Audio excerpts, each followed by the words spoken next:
Hi everybody. I will be using slides and using notes today, just because I'm trying to get through quite a lot of information, which is quite complex about the biographies of various people. So please bear with me on this. And please admire the lovely University Centenary links, because this is a funded University Centenary project, but it's also a bit of a passion project that Hannah and Claire have been kind enough to facilitate. So we start this talk with one of our most recent acquisitions, a print by Agnes Miller Parker. Parker's ephemeral relationship with this university provides a useful starting point to think about the way that women's creative influence, value, and networks have been overlooked within the history of art. Miller Parker was born in Irvine in Ayrshire and attended the Glasgow School of Art, along with a lot of women from her generation. She married fellow student William McCats and supported him through ostracism during World War I due to his status as a conscientious objector. After moving to London, she was influenced by the Vorticists, and the artist and lifelong friend Gertrude Hermes encouraged her to experiment with wood engraving, for which she is best known today. Kristen Blumell's new book, Enchanted Wood, stressed that Miller Parker financially supported her husband. It also tracks his abuse and the decline of their marriage through letters to friends. In the 1940s, she followed him to move near Reading, where he was hired to replace Robert Gibbings in teaching print. Robert Gibbings had kick-started this program in the mid-1930s at the behest of the head department, Anthony Betts. McCants and Miller Parker were both an active part of the Reading Guild of Artists and part of the local art scene before their separation and her return to Glasgow. So let's look at the work in progress. And I've put a timeline up there. I didn't want to go through it, but I just thought if anybody was interested, that might be a useful kind of link in. So this is the piece of artwork that has come in, and I've got a close-up detail, and I've got an image of a tool, which more later. So much of her work is quite realist, it's kind of drawn from nature, but this speaks to surrealist influences. And we have beheaded bodies, impossible architecture, which you might think of like Escher-like. And there's this questioning of the image, what is an image? Is an image real? This is not a pipe, that kind of thing. The sinuous lines of the cat and the female form are reminiscent of the voluptuous lines you see in the work of her friend Gertrude Hermes. The cat creating the cat, again, creates this kind of swirling vortex of representation, but it's not really the strong lines that you see of vorticism. So you can see that she's got a lot of different influences going on in her work. What I find particularly interesting about this, because I am a nerd, is that it has a tool on it, and it has a tool in action. I conducted a whole AHRC-funded project about historic hand tools and why they're particularly interesting. So thinking about, their links to kind of working class history and objects in motion and the processes behind the finished works we often engage with in museum collections. So here we see the artist demonstrating the process by which the image is created. We also see the craft and the physicality, although obviously like an artist is not using paws to do things. And there's also an element of repetition that you get in these kind of like mass-produced items like prints. And so she's highlighting that. So remarkably, in our fantastic lettering, printing and graphic design collections at the University of Reading, which are based over in the typography department, we also see images of the crafting process with added notes showing the printing process going wrong. So these are early prints, and in detail, she talks about what to do with the ink, how to dry the paper. We've also got copies of her wood blocks showing the block underlying the piece. And I don't know, Emma Minns, who's an expert over there, Sue Walker, who's tied in, Martin Andrews, they might have different opinions to me, but I see this as kind of pedagogical work. These are quite accomplished craftspeople, so doing something intentionally wrong to show people how to do it, and I think that's a really interesting piece. So Martin Andrews, who previously talked on Gibbings and CV, and has spent more time than anybody with these remaining collections, he posits that these items are evidence that as a professional artist, Miller Parker would have been brought in to demonstrate her work, give seminars, and mentor students, even though she didn't have a formal position here. We know that Gibbings welcomed students to his studio long before he became a formal member of staff. So, and he connected people with professional networks. So why wouldn't we think the same of Miller Parker? But she's a pretty notable artist. She's somebody who's well known. She appears in exhibitions. There are books about her. So what about the other people? In the rest of this session, I'm going to jump back in time and attempt to do something fairly impossible in 40 minutes. I'm going to try to attempt to sketch out a gender history of University of Reading versus University College Reading, University Extension College Reading. It went through very many names up until Miller Parker coming in the 1940s. So first of all, I want to look at some students and staff who have been forgotten. Second of all, I want to explore the role of craft and process in the early departments. I want to look at networks and what they mean in terms of hidden labour and also in terms of creating sociability in a male-dominated world. And I also want to look at entrepreneurship, ingenuity, and something which somebody referred to me the other day as women's squiggly careers. So let's go back to the beginning. Ooh, there you go, beginnings, just so you can see the lovely purple again. It just feel very reminiscent of the time. So I'm going to start with the quote on the right. This is John Anthony Betts talking to Holt, who was writing a history of the university in 1972. There was a prevailing sense of an arty, crafty attitude, and there were far too many middle-aged women weaving indifferently designed, badly woven fabrics on rickety hand looms, and many students working on different kinds of handicrafts. The so-called fine arts were distinctly limited. I really want some women weavers to put this on a big woven blanket that we put in the art collection. You can just feel the misogyny and also the kind of the snobbishness coming off this. And Holt says, in reflecting on this, under Sibley, who was the Vice Chancellor's careful guidance, he, Betts, was able to persuade some of the teachers in handicrafts to take due retirement. He brought in men from London to reinforce the teaching of drawing, painting, and sculpture. So this is what Anthony Betts, who was responsible, he's held responsible for reforming the art department in the 1930s, had to say about the department when he met it. We previously did a fantastic exhibition on Betts and his influence. So I'm trying to take this beyond it. This is not me trying to rubbish Betts, but I just think it's a very typical of the tone that you get in Holt's book as well, which is very male-focused, is quite dismissive of our, first female professor, Edith Morley. And so, yeah, it's very much in the tone. So Betts was talking about a period in which craft was starting to go back into the kind of critical doghouse after reaching its zenith during the late 19th century and early 20th century, epitomised in the arts and crafts movement. But was his disdain for his more craft-oriented predecessors warranted, and does this account do the pre-1930s art department justice? Now, I should point out very quickly, from this point on, I'm not going to be talking about print a lot. Started with Agnes Miller Parker. I'm going to move away from that for reasons that I will reveal at the end, so, keep you hanging on. So let's look at the timeline of the department. So here are some women working in the department from our university history collections, which you can access on our virtual reading room. So the original School of Art was one of many growing out of the South Kensington movement, which followed the Great Exhibition.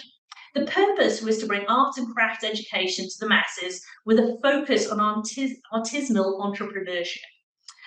The late Sidney Galt, who's a local historian, wrote a history of the school under Havel, so please seek that out. I think it's being hopefully published this year. Havel's school started in the 1860s and was for the most part actually run out of his own art school on Bath Road. And if you look at the curriculum, it focused on his area of expertise, which was painting and sketching. In these two criteria, it was not really embracing the true aims of the schools of art that kind of came out of South Kensington and their more kind of artisanal leanings. When the University Extension College was created around Valpy Street in Reading in 1889, Henry Dawson Barkas took over, bringing his little brother, who was also a Reading FC player, Herbert, along for the ride.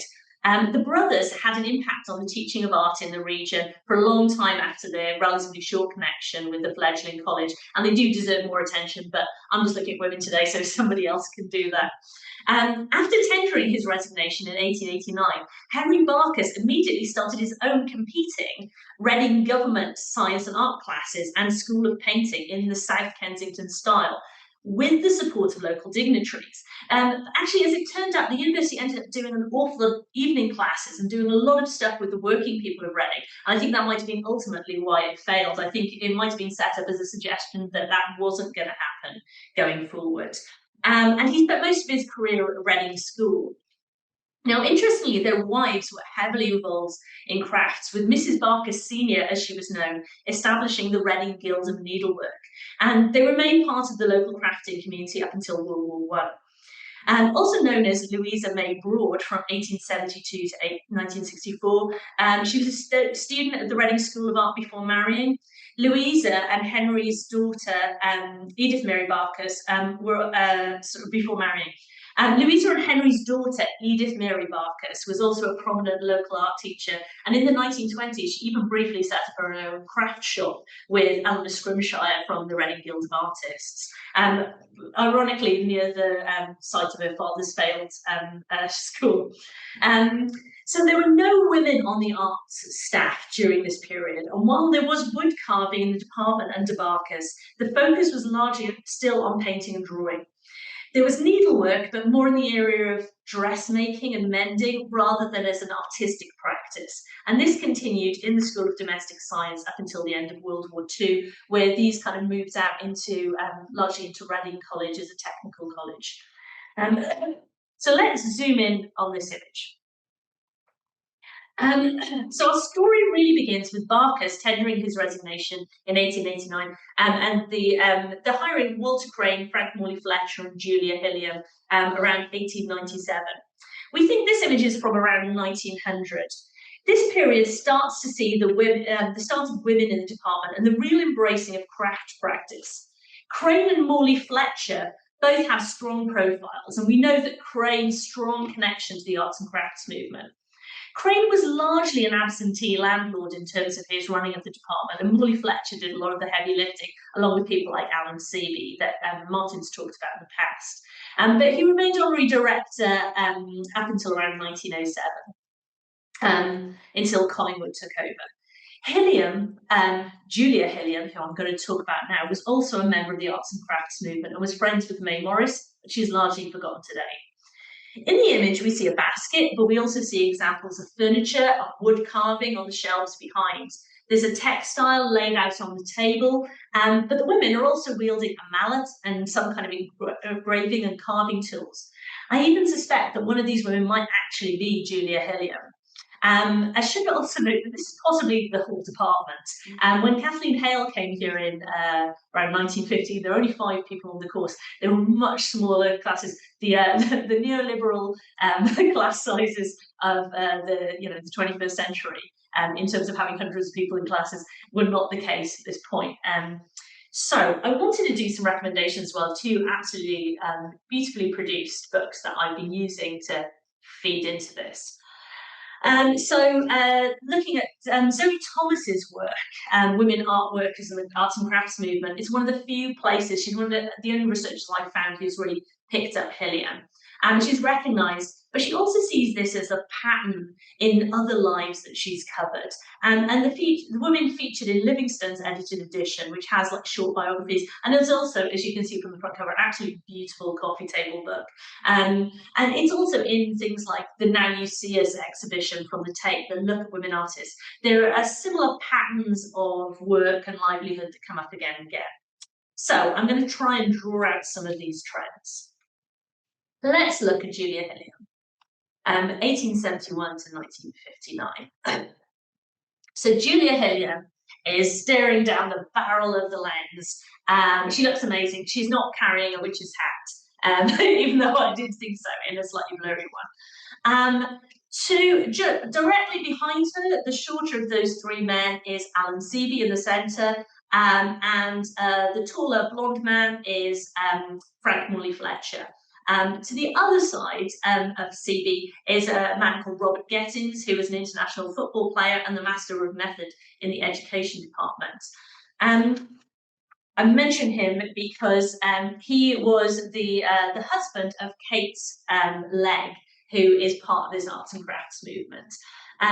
We have joked about how dashing some of the men in this photo are, but if you want to find her husband, if you look along, I'm trying to think which side of her it's on, but basically the side closest to the text in the front row, the guy furthest along, that is Arthur Lyon Bowley, and that is the statistician and her future husband. And the man responsible for this quote on the proposal of marriage.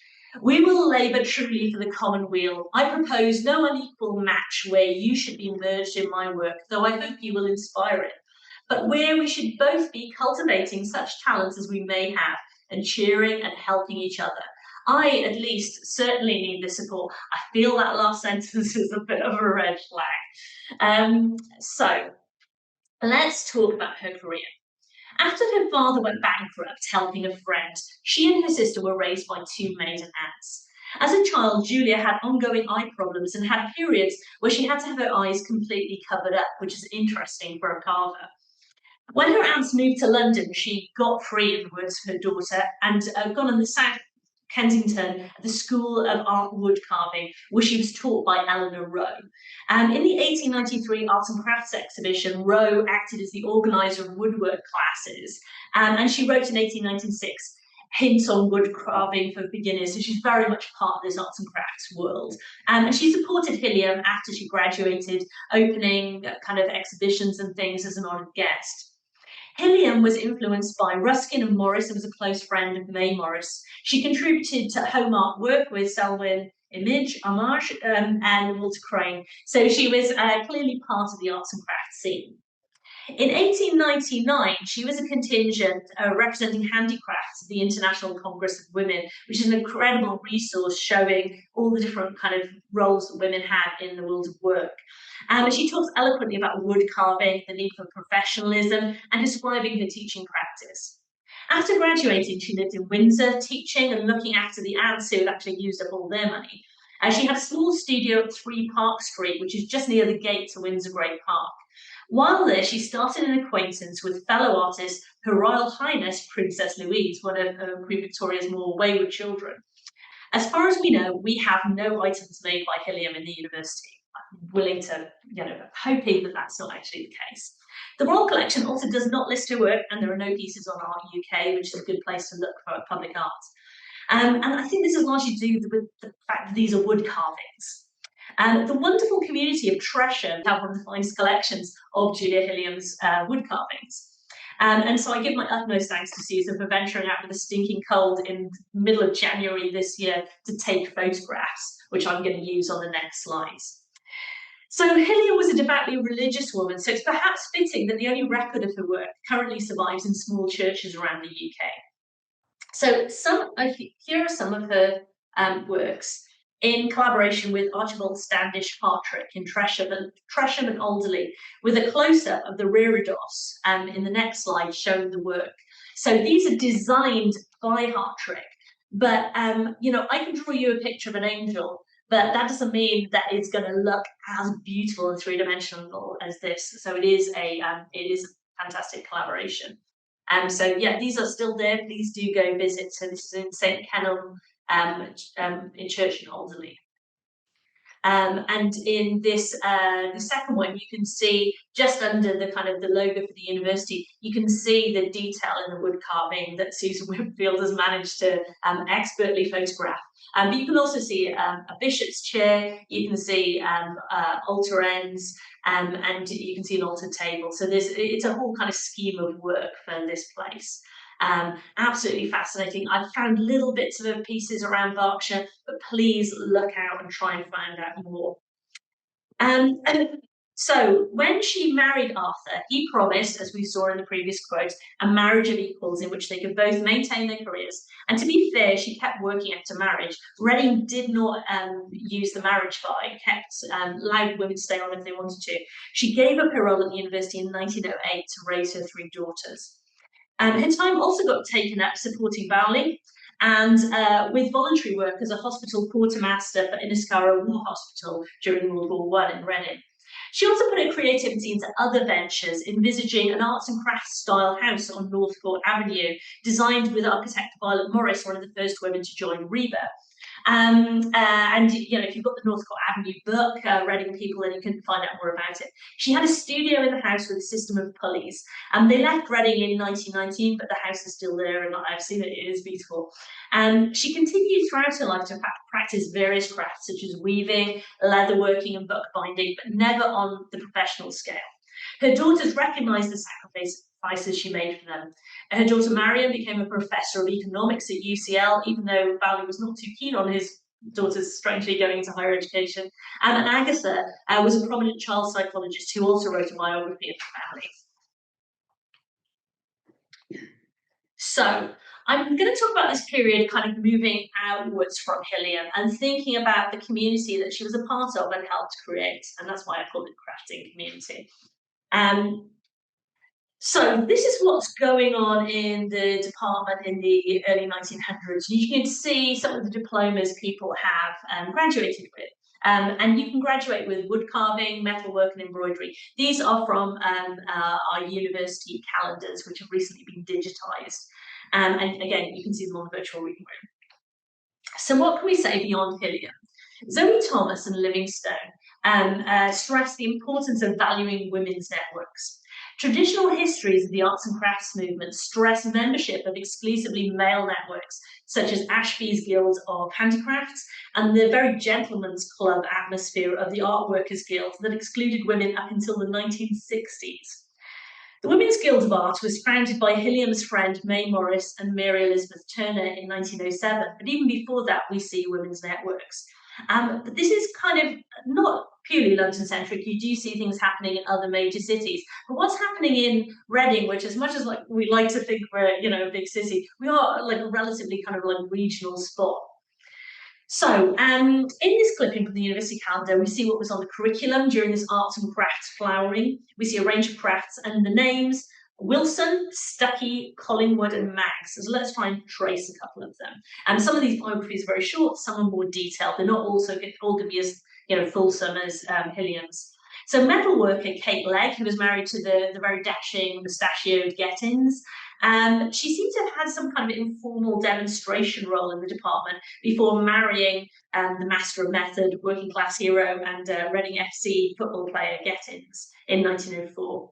Her life ended quite sadly. She was actually days away from Gettins returning from the Western Front to receive his Distinguished Service Order when she died of the Spanish flu before he could return, so they didn't see each other, and she died aged 45. We don't know what happened to her craft work. I haven't been able to find any examples of it. There's another tragic story. Daughter of a coal merchant and graduate of the local Kendrick School, Edith Alice Maggs, who we see on here, was an assistant lecturer in painting and drawing before succumbing to meningitis, aged only 27 years old, 1 month before her wedding. She is buried in Reading Old Cemetery, and I'm working with Jota Dimitriadi, a colleague here, who's doing some amazing work about interpreting that site. We don't know what either of them look like at the moment, and I haven't found any of their artwork, but I'm hoping we will move forward. So I'm going to start with the Collingwoods, who are in Diploma of Fine Arts, who are a bit more well known. So following the departure of Morley Fletcher, friend and confidant of John Ruskin, W.G. Collingwood took over as head of department. So this is, I think it was 1907, I said. The Collingwoods are largely associated with the Lake District, and their time in Reading hasn't had an awful lot of attention. Dorrie Collingwood was the mother. She was a talented artist and miniaturist who trained her children at home. Dora, Ursula, and Barbara all studied at the University College Reading while their father was here. Both Dora and Barbara turned down marriage proposals from the author Arthur Ransom, and I'll explain why I'm pulling that out later. Barbara was noted mainly as a sculptor, and here she sculpts a portrait of her sister Dora. Dora was a painter who here paints her sister Barbara as she's reading the casualty list from the First World War. So these are two interesting pieces to have side by side from Art UK. And if you want to go on Art UK and look that, you can find out more. So Dora and Barbara married Nosopelius, who started the planes flying on in the Lake District. Sorry, there is a museum about it. I'm trying to remember the name of it. But Dora married an Armenian doctor called Ernest Altunyan, and they established a hospital in Aleppo in Syria, caring for refugees from the Armenian genocide. While there, she painted Agatha Christie, who was there with her archaeologist husband, Max Mallowan. Arthur Ransom also visited and went sailing with her children, which inspired the book Swallows and Amazons. A recent creative project with the Ransom collection called Swallows and Armenians has sought to retell the story and reveal the Armenian heritage of the children behind the characters and the connection to this kind of very complicated period of world history.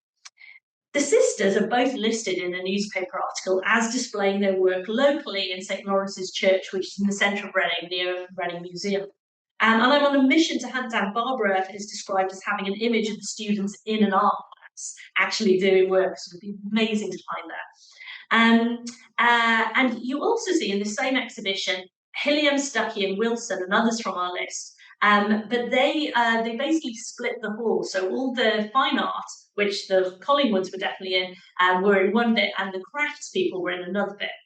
I'd be interested in such a small community how far the Collingwoods, who were their kind of like own interesting art network, integrated. And so I think a trip to the archive in Cardiff might be in order. And if you want to find out more about them, they've done some amazing exhibitions and work on that. So let's look at Wilson and Stuckey. I am on a mission to hunt down this trowel. I hope the person who used it didn't kind of run off with it and it's not sitting in somebody's safe somewhere. So Clara Mabel Wilson was a handicraft teacher up until the 1930s. So she was here across several decades. And she could turn her hand to anything. She was the daughter of a furniture upholsterer from Reading. Again, we're going to need to hunt down her artworks. She seemed to work in many materials, so this kind of makes it tricky. She carved an oak bishop's chair in the memory of her father for Holy Trinity Church in Reading in 1912. She also carved a wooden mallet and with Vida Stuckey made the silver trowel. You can see why somebody might steal it if it's a silver trowel, which laid the first ceremonial stone of the Great Hall of the University of Reading in 1905. With Stuckey, she also appears as an active member of the Handicraft Depot. Stuckey is also an interesting character, and I've reached out to family members to find out more. And her relative, Bob Stuckey, has written a book called My Dear Little Grandchildren, which includes images of her and her wood carvings. And so I'm hoping to get permission to use those in the future. But yeah, these are the craftswomen behind a key moment in that ceremony. And it doesn't, I looked at the order of service, they don't really appear very much. So this is from an exhibition. So one of the things for these networks is they would have demonstrations, they would have classes, they would have studios, and they would have exhibitions, networks. And there's a sociability towards it as well. It's not individual artists working in a gallery. It never has been. The history of art is not about this. But in women's networks, it's really interesting to think about how this played out. So I mentioned briefly that the Barkas women established the Reading Guild of Needlework in around 1893. In 1897, this becomes the Reading Guild of Arts and Crafts and Needlework, and there's clearly a lot of kind of jockeying for position with some of this. It became the Reading Guild of Arts and Crafts. In 1910, under Julia Hilliam, it gets, who was by then known as Mrs. Arthur Bowley, so this is the thing you have to search by their married names, the Reading Handicrafts Guild is established. And again, this is from kind of exhibitions from the time, and you can see familiar names coming up again and again. So you've got Julia Hilliam, you've got Mrs. Morley Fletcher, who is the wife of Frank Morley Fletcher, and you've got Miss Legg, who I've mentioned, who's the metal worker. You've got Miss Stuckey, Miss Vignol, who's another metal worker, who she has a house with Vida Stuckey. Interesting characters. So, who's coming to these exhibitions? Well, Princess Louise. So I've already mentioned Hilliam's friendship with Princess Louise. So when she came to visit, she dined in Northcote Avenue with the Barley family before attending a large handicraft exhibition. Exhibitions are a really important part of recognising work, developing skills, but also seeing what other people are doing, developing ideas, sharing ideas, and it's how, like an art movement kind of connects. So it's really creating this within Reading. Princess Louise, as I said, is a really interesting character who's a really talented sculptor, and you should definitely look her up. Here she is, looking quite pensive. But there's also a handicraft depot, and it exists from 1904 to 1914.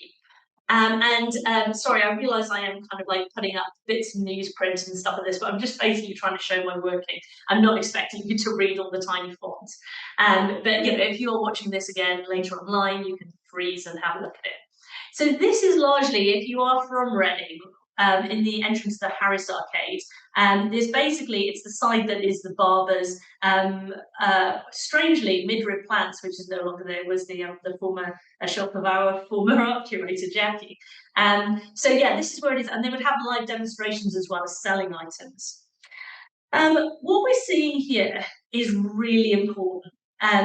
This is a woman-run art collective in a relatively small regional area at a point where women could not vote. There was quite an active kind of suffragist and suffragette thing going on in the town, very much connected with people at the university. But they can't vote, but they're running this business which is around kind of arts and crafts.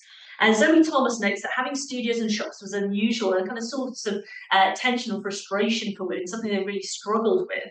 And this is why she focuses on Hilliam in her book, because she talks about her previously running a studio and shop in 1897 in the town with a Miss Cromwell. I haven't been able to find evidence of this in the newspapers. I need to dig a little bit deeper. But Thomas doesn't mention the admittedly very hidden story of the depot, and this is something we need to look at further. I've asked on various local Facebook groups and stuff like that, saying, got a picture of the depot.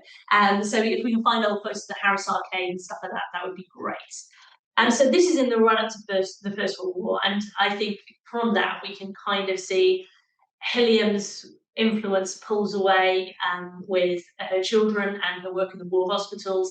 And, a lot of these women were doing, working with the VAD, working in a lot of roles. This is the first kind of mass mobilization of women on the home front during a war. And so pushing the handicraft element doesn't mean they weren't doing it. They were doing things like knitting for soldiers and stuff like that. So after World War I, this period is kind of relatively static. It's a kind of time of post-war austerity. In terms of staffing, we've got Clara Wilson still in post, and we have CB taking charge. It might even be that Bet's argument about this period of stagnation actually has a bit of weight. I'm going to be delving into the university archives to try and find out more to see if this is, absence of evidence is evidence of absence. Yeah, this is a reference to one of the so there's a reference to one of the print artists we're looking at, Helen Pritchard, being secretary of a Reading branch of a regional arts committee, which included music and dance. It also states the Faculty of Arts, not the Department of Arts, had a motto which was unity in variety and variety in unity. So it's a clearly kind of come one, come all in terms of the medium that you're working at. So what I'm going to do is draw out a couple of stories of students and one member of staff from the 1920s before going through to the 1930s. So this is Elspie Langton Down. Her married name was Cusden. And she lived in St Andrew's Hall, which we're physically in today. We did wonder whether we were going to be kind of haunted during the session as we summoned the names. She was here in 1921. And she is the standing woman in this portrait, and her sister Stella, later Lady Bray, who was married to a neurologist, which so makes the name fantastic, is sitting. And her father and her brother, both called Reginald, also appear. Elspie's family lived on the grounds of Normansfield Hospital near Teddington. This was established by her grandfather, John Langton Down, who was an expert in learning disabilities and is the person after whom Down or Down syndrome is named. His sons took over the work. The hospital was established to provide a nurturing environment for upper-class children with learning disabilities. Long after the hospital had been established, her brother Reginald was born with Down syndrome and grew up in the space. John Langdon Down believed in higher education for women, arguing against the idea that it would impact the brains of their children, which was an argument going round. He also believed in payment for women's work, so the women of the family were heavily involved in the Normansfield enterprise. Elsie's grandmother and mother were key partners in Normansfield. Elsie served as a BAD nurse during World War I before coming to study at the University of Reading. After graduating, she went back to Normansfield, and here's a quote from the Normansfield website. Together with her friend Winfield Tuckfield, she wanted to offer the same revolutionary and enlightened approach, care, education, and training for people with learning disabilities that had been pioneered by her father and grandfather. Elsie, an accomplished artist, taught arts and crafts at Normansfield. She set up weaving classes for a number of the girls in the North Wing, using a large loom where some very good carpets were woven. There were more looms for weaving woolen goods in the farm buildings. 3 weaving looms, which she used, were still in Normansfield when it was taken over by the National Health Service in 1951. Her artwork was exhibited at Arlington Gallery and Foyle Art Gallery, and some of her works are in published collections, as you can see from this Art UK reference. She also exhibited at the Royal Academy and the Royal Society of British Artists. She was a member of the Thames Valleys Art Club and the New Kingston Group. She donated her images of Kirkgate Market to Leeds Museum, which you can see here. She died in 1987 while still very active and putting on exhibitions of her work. Today, Normansfield is the Museum of Learning Disability. It's volunteer run and it hasn't fully opened up post-COVID, but there's incredible resources on there and you can look into tour their theatre. So this is Amy Grasby, aka Peter Baxendale. And no, I don't know why she called herself Peter Baxendale. Her husband was called Basil Baxendale, and she wasn't trying to hide her identity. Far from it. She was always in the newspapers. She is peak 1920s, 1930s. Her dad ran an ironmonger's and cycle repair shop in Lambeth, but they were quite well off. After studying art at Reading, she became a society portrait artist. Sitters include the King of Spain, Barbara Cartland, and actress Anna May Wong. And you can look these up online.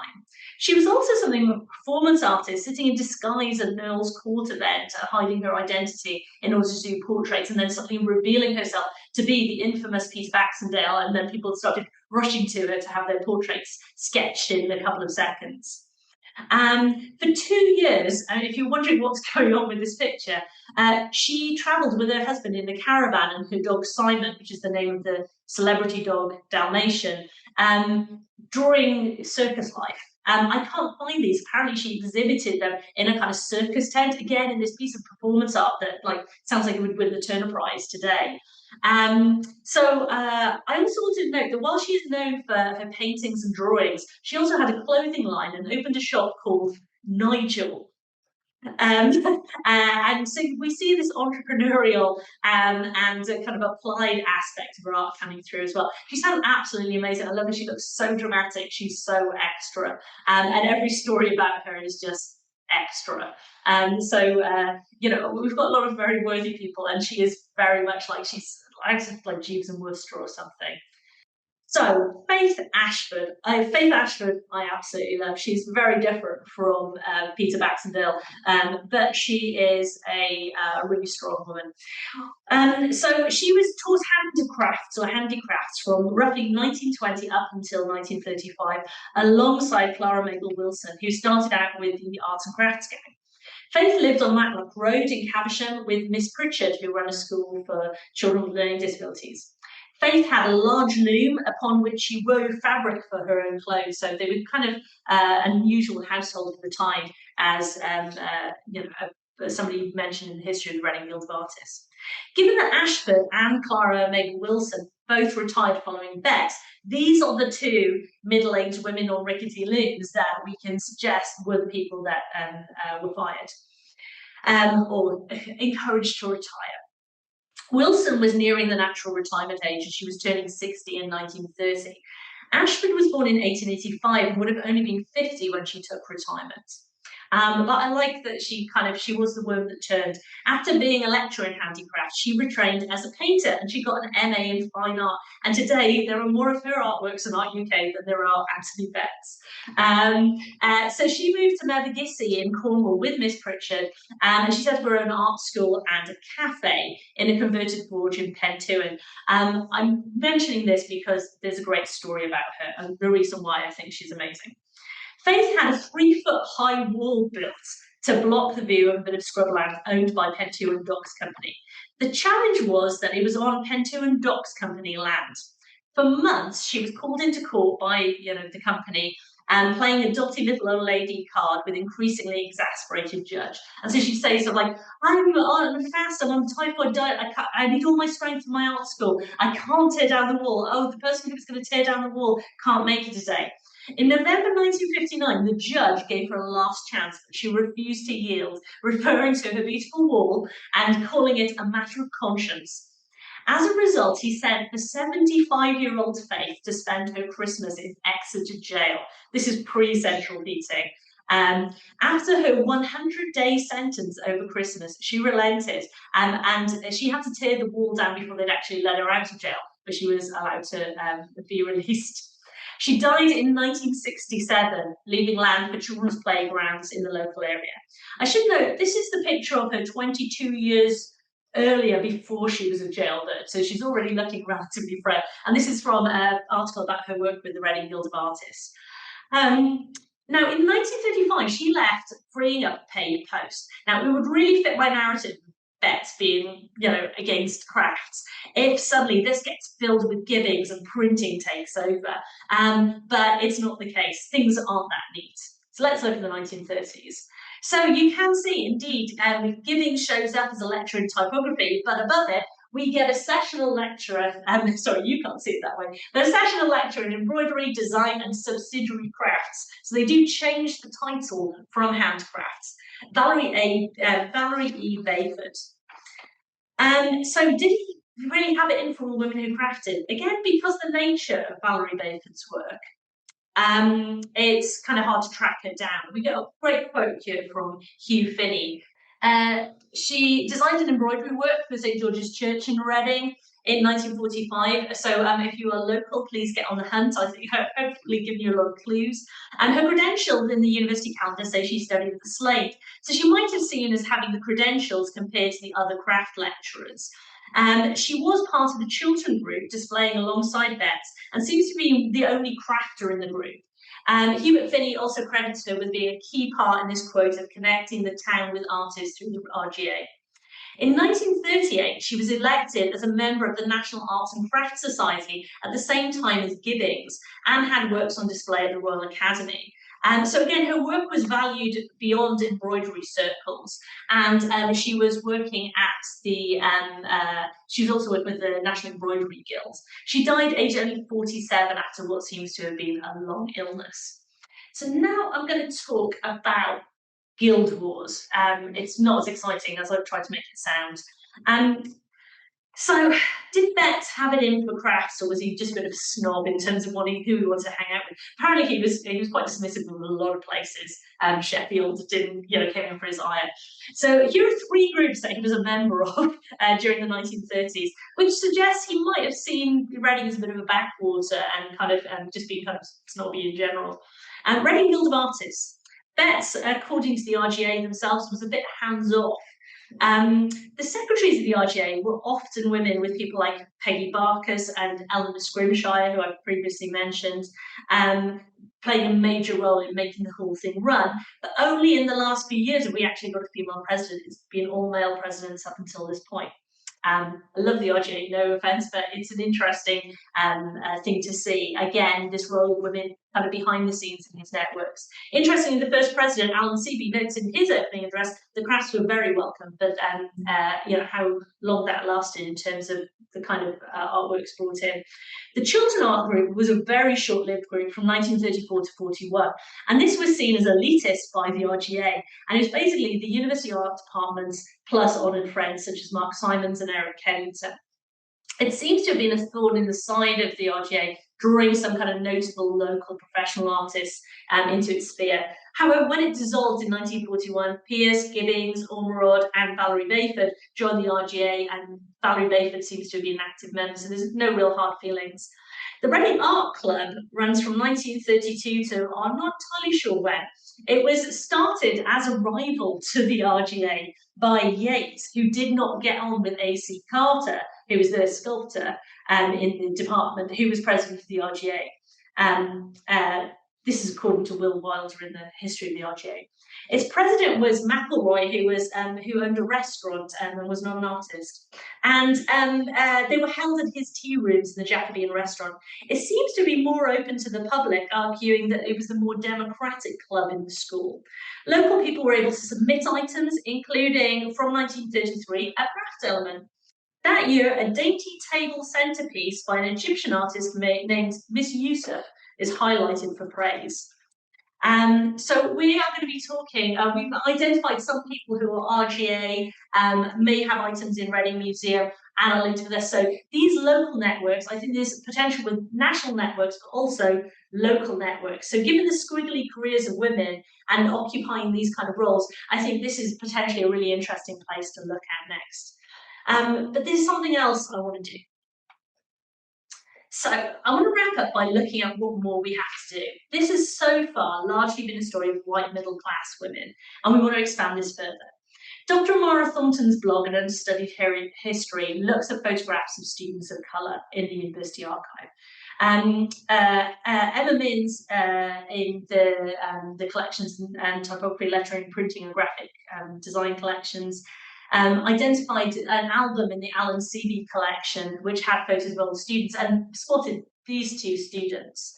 I looked through the university calendar and I looked for lists, looked for names that might look like they were not kind of white European names, which is really tricky given that a lot of people had their names anglicised as a process of the transatlantic slave trade and as colonialism. And I found the names Adalat Kamal and Aziza Yusuf being here in 1934, two Egyptian students. And you might remember I just mentioned a Miss Yusuf showing at the Reading Art Club. An artist and art teacher called Kaukab Yusuf was interviewed in later life and said that she was one of 5 women who had the first scholarships to study art in the UK and teach art in Egypt. She names 2 of her other classmates, Adalat Kamal and Aziza Yusuf. From what I've read, Egypt didn't establish a higher education art program for women until the late 1930s. So these women were being trained up to be the first wave of teachers at places like the Higher Institute for Fine Arts for Women Teachers in Balak.